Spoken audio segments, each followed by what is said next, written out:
En el sur del Perú hay un volcán que todos conocen. El Misti se levanta justo sobre Arequipa, un cono casi perfecto que domina el horizonte desde cualquier calle de la ciudad.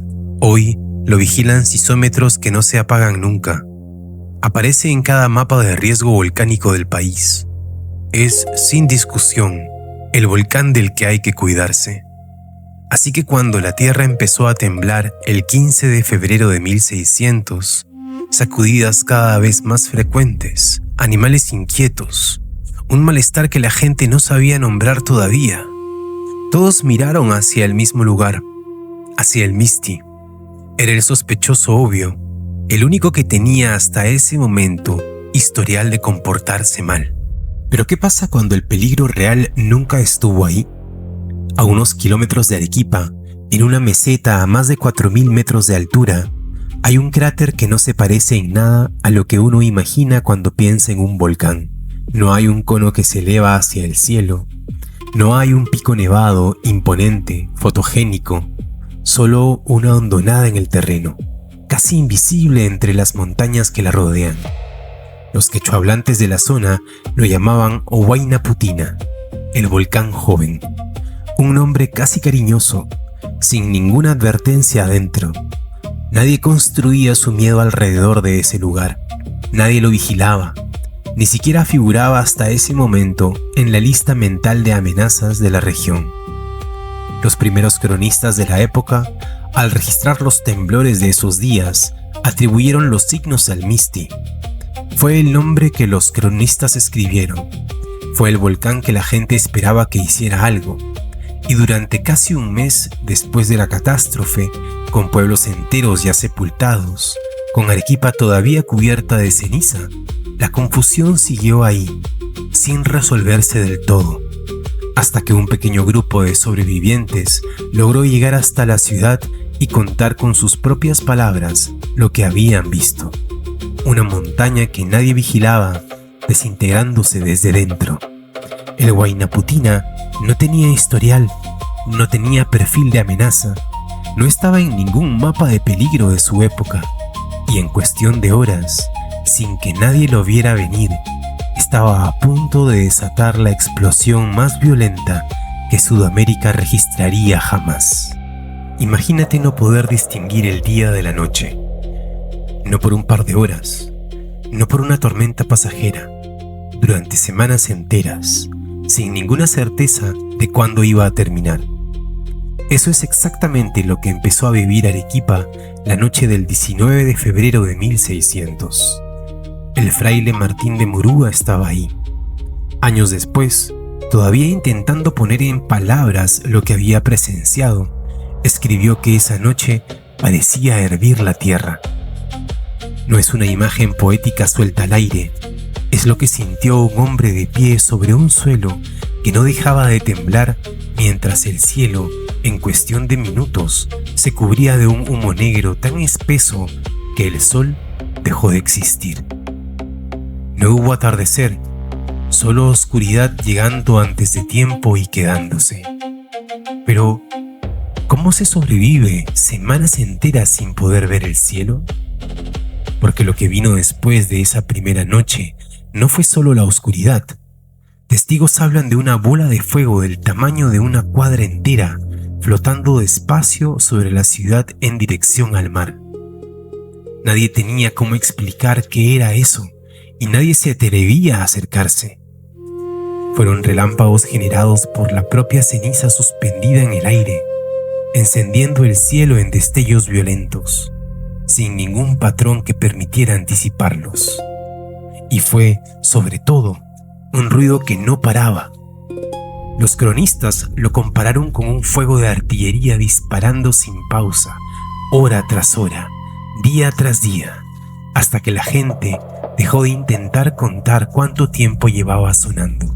12 sacerdotes salieron a recorrer las calles con reliquias, en procesión, intentando aplacar algo que ninguna autoridad humana tenía capacidad de detener.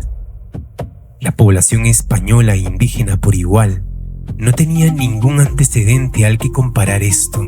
No existía en la memoria de nadie vivo un desastre de esta escala, Rezaban porque era lo único que quedaba por hacer. 16 días duró la actividad más violenta del volcán. 16 días en los que Arequipa, una de las ciudades más prósperas del virreinato, dejó de funcionar como ciudad.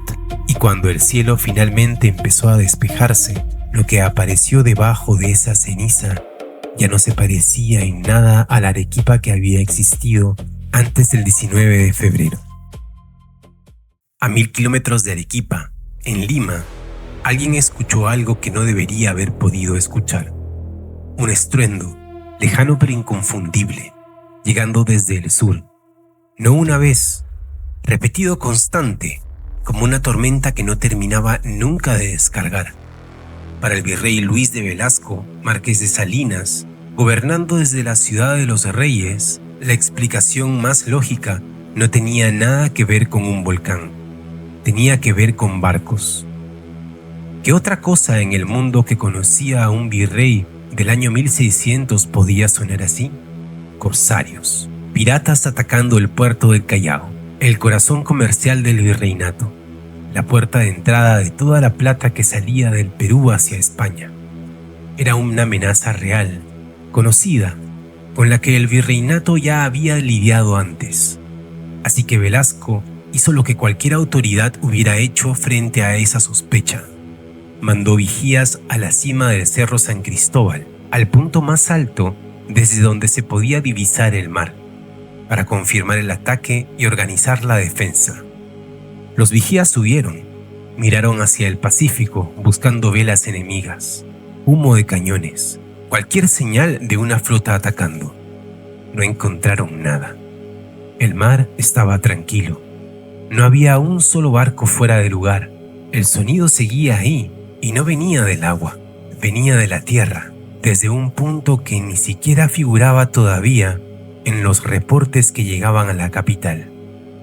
Lima, con toda su infraestructura de vigilancia costera, con toda su experiencia lidiando con amenazas marítimas, no tenía ningún protocolo preparado para lo que en realidad estaba pasando.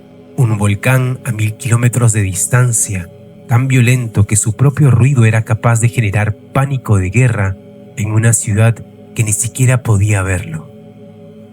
Si el sonido de una explosión llegaba así de lejos, sin perder fuerza, ¿qué estaba pasando en el lugar donde en realidad había ocurrido? Mientras en Lima buscaban barcos que no existían, en los valles de Omate y Tambo, la gente ya no tenía tiempo de preguntarse qué estaba pasando, solo de correr o de no lograrlo. A pocos kilómetros del cráter, más de 20 pueblos estaban asentados en los valles, comunidades que llevaban generaciones viviendo de esa tierra, cultivando maíz en las laderas, criando ganado junto al río. Ninguno tenía forma de anticipar lo que se venía encima. No hubo alerta, no hubo tiempo de evacuación organizada, solo flujos piroclásticos, nubes de gas y roca fundida, moviéndose a velocidades que ningún ser humano puede superar corriendo, bajando directamente sobre los pueblos más cercanos.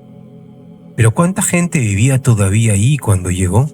Al menos 1500 personas murieron en cuestión de horas, sepultadas bajo capas de material volcánico que en algunos puntos alcanzaron varios metros de profundidad.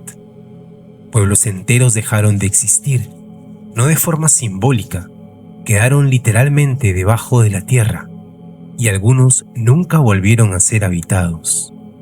Entre las víctimas estaban los últimos representantes de la cultura chiribaya, una sociedad pre-inca que había sobrevivido siglos en esa región y que la erupción del Huayna Putina terminó de borrar en una sola tarde, cerrando de golpe un capítulo entero de historia que ya venía debilitado antes de ese día.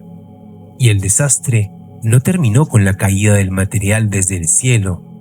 El río Tambo, que atravesaba toda la zona, quedó represado por los propios escombros volcánicos.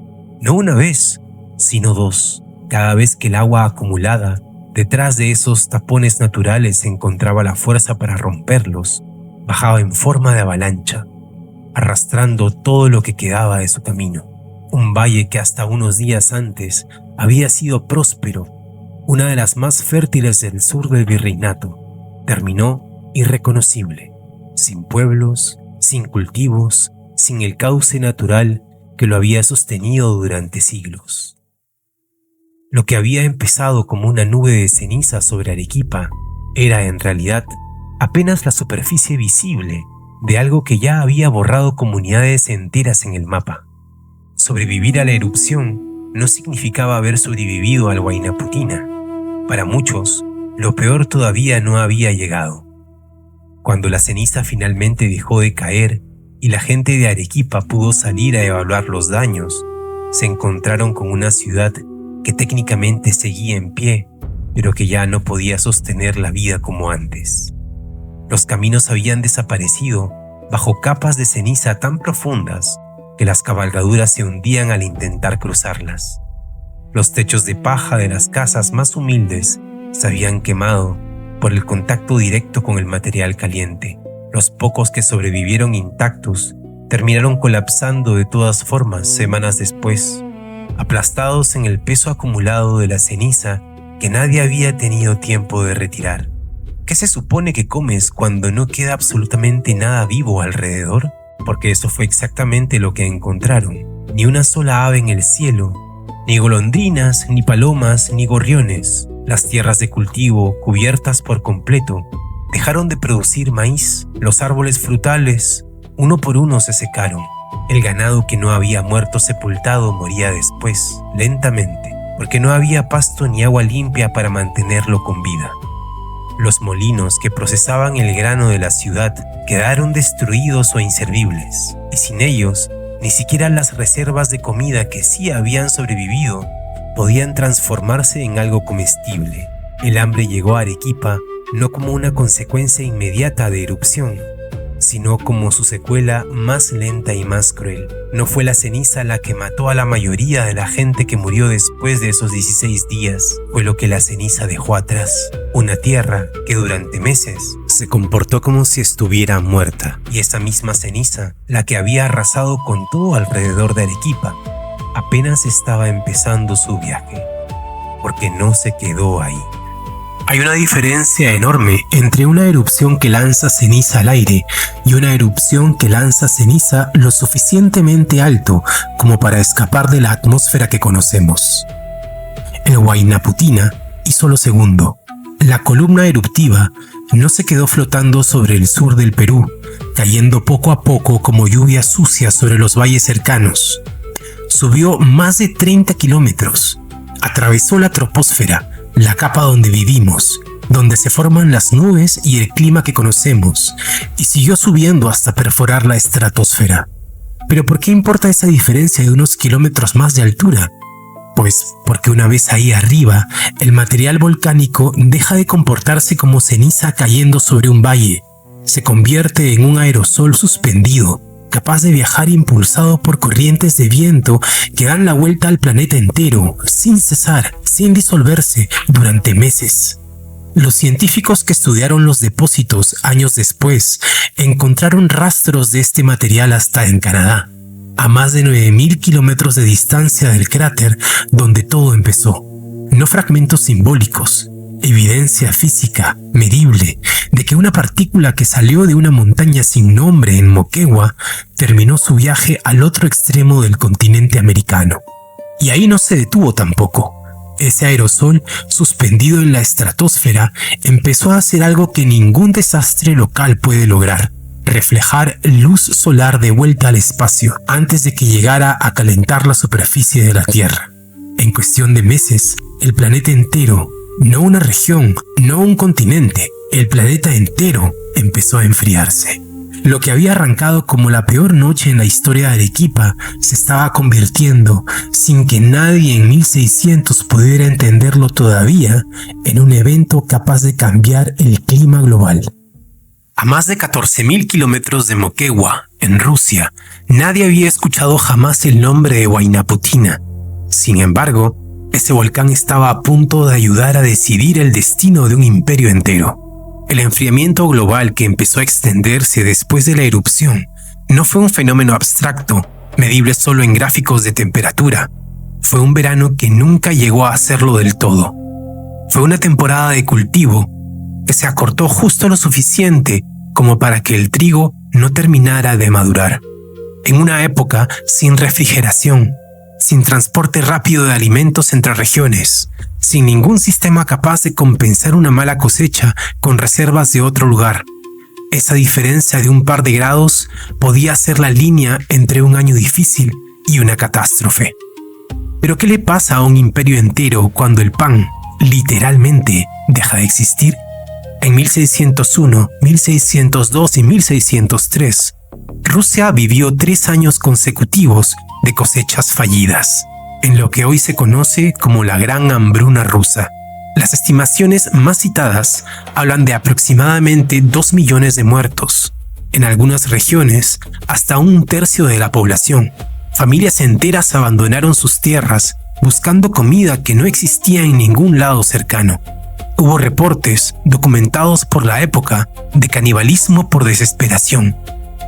El zar Boris Godunov, que gobernaba Rusia en ese momento, intentó responder con distribución de grano desde las reservas estatales, pero no fue suficiente para detener el colapso social que ya estaba en marcha.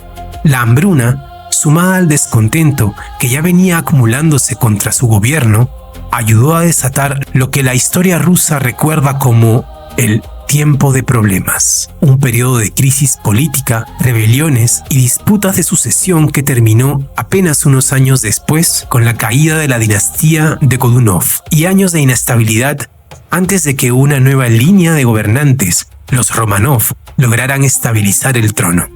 Nada de esto habría ocurrido de la misma forma sin ese enfriamiento global. Y ese enfriamiento global empezó con una montaña sin nombre reconocible en un valle del sur del Perú, la noche del 12 de febrero de 1600.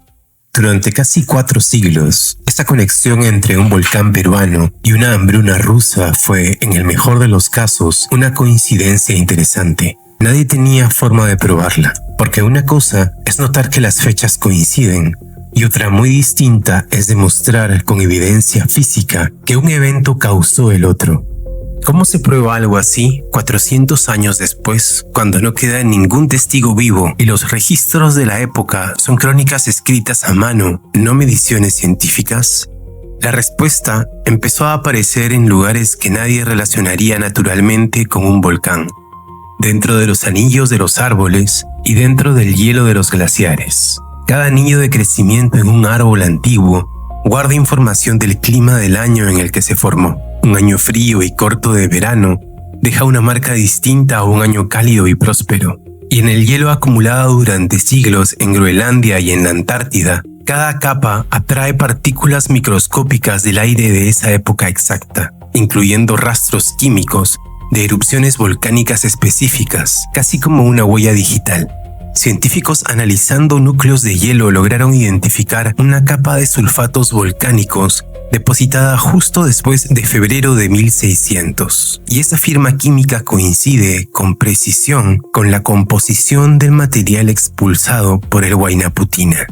Al cruzar esos datos con los anillos de árboles de la misma época en Europa y Asia y con los registros históricos rusos sobre las cosechas fallidas del 1601 al 1603, el patrón dejó de ser una coincidencia sugerente y se convirtió en algo mucho más sólido, una correlación climática y temporal medible, publicada en estudios revisados por pares en revistas como Nature y Geographic Research Letters. No es una teoría, no es una hipótesis suelta repetida de artículo en artículo. Es una reconstrucción científica con evidencia física verificable que confirma algo que en 1600 nadie en Rusia ni en Perú hubiera podido imaginar siquiera: que sus destinos, por unos años, estuvieron unidos por el aire que ambos respiraban. Han pasado más de 400 años desde esa noche de febrero y el Huayna Puttina sigue ahí. No es una montaña extinta, archivada como curiosidad histórica en un museo. El Instituto Geofísico del Perú lo califica como un volcán activo, con una red de sismómetros trabajando las 24 horas del día, registrando cada movimiento por mínimo que sea. Hasta hoy, no hay señales de una nueva erupción inminente, pero tampoco las hubo de forma clara en los días previos a 1600, hasta que ya fue demasiado tarde para adivinarlo a tiempo.